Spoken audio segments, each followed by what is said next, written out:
বিয়ের ৬ বছর পর এই প্রথমবার মা বাবা আমার শ্বশুরবাড়িতে আসলো।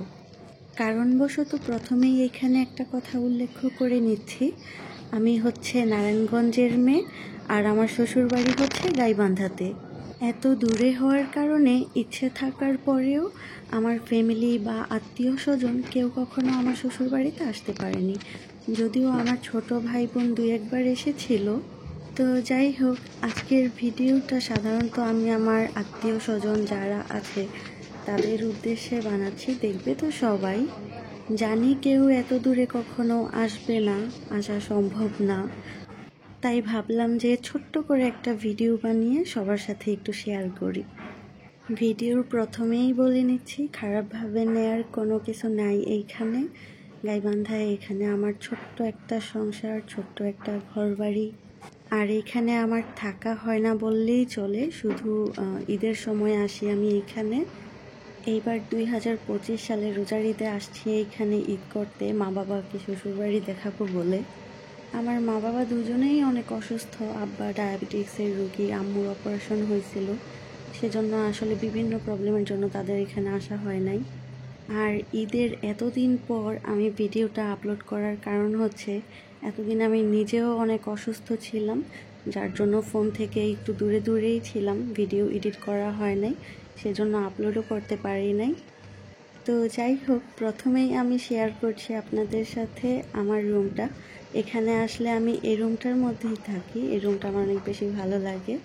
কারণ হচ্ছে এই যে বাহিরে দেখতে পাচ্ছেন, যখন রাত্র হয় তখন এখানে আকাশের মধ্যে চাঁদটা এত সুন্দর দেখা যায়। তো এখানে হচ্ছে বসে বা দাঁড়িয়ে যেভাবেই হোক চাঁদটাকে কিন্তু আমি খুব ফিল করি, আমার অনেক বেশি ভালো লাগে আর অনেক সুন্দর বাতাস আসে। তো এই তো ছিল আমার ছোট্ট একটা রুম। এখন পাশের আরেকটা রুমে নিয়ে যাচ্ছি আপনাদেরকে। এই রুমেও থাকি, কিন্তু এতক্ষণ যে রুমটা দেখতে পেয়েছিলেন ওই রুমে আমার বেশি থাকা হয়। আর এই রুমটাও অনেক ঠান্ডা আছে, জানালা দিয়ে অনেক সুন্দর বাতাস আসে। এক কথায় এইখানে গরমটা খুবই কম লাগে, একদমই ঠান্ডা একটা পরিবেশ আছে। আর মানুষজনও যেহেতু কম, এমনিতেই ঠান্ডা থাকে। এখন আপনাদেরকে একটা জিনিস দেখাই, খুবই পুরাতন একটা জিনিস। এখন এটা বলা যায় যে বিলুপ্তির পথে, দেখে বুঝতেই পারছেন, টেপ রেকর্ডার বলা হয় অথবা রেডিও। আমি ভাবছিলাম এখানে অন্য কিছু আছে, আমি আসলে এগুলোর নাম জানি না। আমার শ্বশুর যেহেতু একজন গানের শিল্পী ছিলেন, উনি হচ্ছে বিটিভিতে গান করতেন, অনেক আগের মানুষ, তো সেজন্য আর কি। যাই হোক, শিল্পীরা যেগুলাতে হচ্ছে গান বাজায় ওইগুলো খুঁজতেছিলাম, পাইতেছিলাম না। আর এটা হয়েছে আমার শাশুড়ির রুম। আমার শাশুড়ি সাধারণত এই রুমের মধ্যেই থাকে। আসলে এই রুম বলতে হচ্ছে এই পুরা বাড়িতে আমার শাশুড়ি তো একাই থাকে, তার যখন যেখানে ইচ্ছা সেখানেই থাকে, কিন্তু আমরা যখন আসি তখন হচ্ছে সে এই রুমের মধ্যেই থাকে। তারপর এখন আপনাদেরকে আরও একটা রুমে নিয়ে যাচ্ছি। বিয়ের পর যখন আমি প্রথমবার এই বাসায় আসছি তখন এই রুমের মধ্যে ছিলাম। আপনাদেরকে আরও একটা জিনিস দেখাই, দেখেন তো চিনেন কিনা। এটা হচ্ছে সিন্দুক। যারা অনেক আগের দিনের মানুষ তারা কিন্তু এই জিনিসগুলো ব্যবহার করে বা করতো। আমার শাশুড়ি যেহেতু অনেক আগের দিনের মানুষ, সেজন্য এখনও এখানে আছে। আমার বাবার বাড়িতেও ছিল, আমার দাদির আমি দেখছি ছোটবেলা। তো এইসব জিনিসগুলো আসলে দেখলে পুরাতন জিনিস মেমোরেবল মনে হয়। তারপর যাই হোক, এখন আপনাদেরকে একটু বাহিরের অংশ দেখাই। বাইরে কিছু গাছপালা আছে, এখানে হচ্ছে একটা মেহেদি গাছ আছে, একটা আম গাছ আছে, একটা সুপারি গাছ আছে।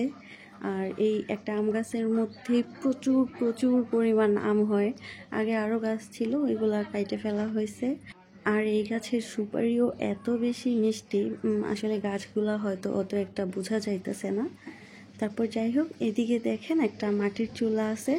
যখন বাড়িতে অনেক বেশি মেহমান হয়, মানুষের সংখ্যা বেশি হয়, তখন এই মাটির চুলাতে রান্না করা হয়। আর এই যে এইদিকে আমার আব্বাজান একা একা বসে আছে, আমি আব্বার একটু ভিডিওতে ক্লিক করে নিলাম মেমোরি হিসেবে রাখার জন্য। তারপর যাই হোক, এই যে এইদিকে দেখেন একটা কল ছাড়া আছে, এই কল থেকে ডাইরেক্ট পানি ওঠে, মানে একদম মাটির নিচ থেকে। আর আমার শ্বশুরবাড়ি হচ্ছে গাইবান্ধা, যেখানে এটা হচ্ছে যে পানির ট্যাঙ্কির এখানে ওনাদের বাসা। এই জায়গাটা সবাই এক নামে পানি ট্যাঙ্কি নামেই চিনে থাকে, আর সেজন্যেই একদম মাটির নিচ থেকে ডিরেক্টলি পানি তোলা যায়। আর এটা হচ্ছে মূলত একটা রান্নাঘর। এই রান্নাঘরে আমার শাশুড়ি রান্না করে না, এমনিতেই রান্না করার বিভিন্ন জিনিসপত্র রাইখা দিছে। এখানে আরও একটা জিনিস দেখেন, এটা হচ্ছে মটকি। আমরা তো অনেকেই চিনি এই জিনিসগুলো না এখন আর সচরাচর দেখা যায় না। এই যে মটকি, তারপর সিন্দুক, মানে যা আছে এইগুলো আর কি। আচ্ছা, আমি যে নামগুলো বলতেছি কেউ কিন্তু শুই না আবার হাইসেন না। মানে আমাদের আঞ্চলিক ভাষায় আমরা এগুলার নাম এই নামেই পরিচিত আর কি, এই নামেই চিনি। তো অন্য কেউ কী নামে চিনে আমি ঠিক জানি না। তো যাই হোক, আপনাদেরকে মূলত এখন যেই রান্নাঘরে রান্না করা হয় ওই রান্নাঘরটা দেখাইতেছি। এখানেই আমার শাশুড়ি যেহেতু একা মানুষ রান্নাবান্না করে, কখনো গ্যাসের চুলায়, কখনো প্রেশার কুকার বা রাইস কুকারে উনি রান্না করে এখানে। আমি আসার পর অনেকবার বলছিলাম যে আম্মা আমি রান্নাঘরটা পরিষ্কার করি, গুছাই। তো উনি আমাকে বলল যে না, করতে হবে না। তো আমি আসলে যেহেতু এখানে থাকি না, কোথায় কিভাবে কি করব, সেজন্য আমিও আর জোর করি নাই। তারপর যাই হোক, এইদিকে একটা বেসিন রাখা হয়েছে। আর বাড়ির পেছনের সাইডটা একটু আপনাদেরকে দেখাচ্ছি। আমি আসলে খুব ভালো যে ভিডিও বানাইতে পারি ওই রকমটা না, কিন্তু চেষ্টা করি আর কি মোটামুটি একটু ভিডিওতে তুলে ধরার জন্য। তো যাই হোক, এখন আপনাদেরকে দেখাচ্ছি যে সামনেই একটা গাছ দেখতে পাচ্ছেন, এটা হচ্ছে লেবু গাছ। আপনাদের ভাইয়াকে আমি বলছিলাম একটা নিম গাছ লাগাইতে, কিন্তু সে হচ্ছে লেবু গাছ লাগাইছে। যাই হোক, মাশাআল্লাহ লেবু গাছটা অনেক বড় হয়েছে, আর মোটামুটি গাছের মধ্যে লেবুও হয়। আর এটা হচ্ছে যে রান্নাঘর আর বাথরুম গোসলখানা। যদিও এখানে 2টা বাথরুম গোসলখানা আছে, এখানে হয়েছে একটা, এটা ব্যবহার করা হয় না। আর এখানে অর্ধেক একটা রুম তোলা আছে। এখানে ছাদ দেওয়ার কথা ছিল, কিন্তু পরে আর দেয়া হয় নাই। ভাবলাম যে একবারে বাড়িতে কাজ ধরবো, তো ছাদ দেওয়ার আর প্রয়োজন নাই। তো যাই হোক, এই বাথরুম গোসলখানাটা আপাতত ব্যবহার করতেছি। আর এই বাথরুম গোসলখানাটা এমনিতেই আছে, এটা ব্যবহার করা হয় না। আর এখানেও ছাদ দেওয়া হয় না, যখন বাড়িতে কাজ ধরা হবে তখন একেবারেই পুরো বাড়ি মেরামত করা হবে আর কি। তো যাই হোক, এই হচ্ছে বারান্দা, বাহিরের অংশ। এখন আপনাদেরকে হচ্ছে বাড়ি তো দেখানোর শেষ, রাস্তায় নিয়ে আসলাম, একটু বাহিরের আশেপাশের পরিবেশটা তুলে ধরার চেষ্টা করতেছি। এখানে প্রচুর বাতাস, মানে যত গরমই থাকুক এখানে আইসা একটু দাঁড়াইলে মানে শরীর পুরো ঠান্ডা হয়ে যায়, এত বাতাস আসে এখানে, খুবই সুন্দর বাতাস। আর এই রাস্তাটা দিয়ে পুরুষ মানুষের যাতায়াত খুবই কম বললেই চলা যায়। মহিলা মানুষ যারা আছে তাদেরকেও দেখি যে এখানে সকালে বা বিকালে হাঁটাহাঁটি করে রাস্তার মধ্যে, ভালোই লাগে। জানি না আমার পক পক বক বক শুনতে শুনতে কেউ বিরক্ত হচ্ছেন কি না, কিন্তু যদি কেউ নারায়ণগঞ্জের বা উত্তরবঙ্গের গাইবান্ধার কেউ যদি এই ভিডিওটা দেখে থাকেন তাহলে কিন্তু কমেন্টস করে জানাতে পারেন। এই ব্রিজটা কিন্তু অনেক সুন্দর, রাত্রে এখানে এসে বৈশা বৈশা চাঁদ দেখতে আর বাতাস, হাওয়া বাতাস খাইতে অনেক বেশি ভাল লাগে। মানুষ এখানে এসে অনেক আড্ডা দেয়।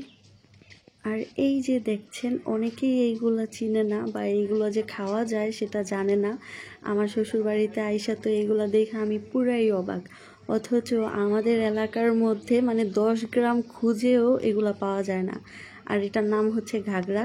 এখানে আসার পর মানে শ্বশুরবাড়িতে যারা ছিল অনেকেই কিন্তু এই ঘাগরাগুলা শুটকি দিয়ে রান্না করে অনেককেই খাওয়াইছি। আমার ইউটিউব চ্যানেলেও ঘাগরার ভিডিও আপলোড করা আছে।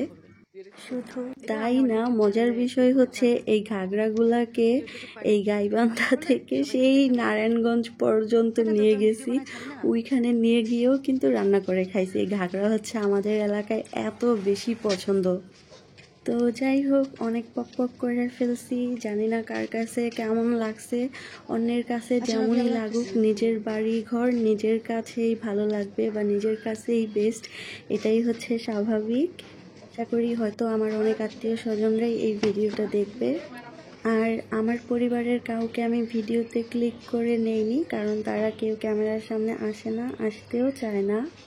সো যাই হোক, আজকের মতো এই পর্যন্তই, দেখা হবে পরবর্তী ভিডিওতে। সেই পর্যন্ত সবাই ভালো থাকবেন, সুস্থ থাকবেন। আল্লাহ হাফেজ।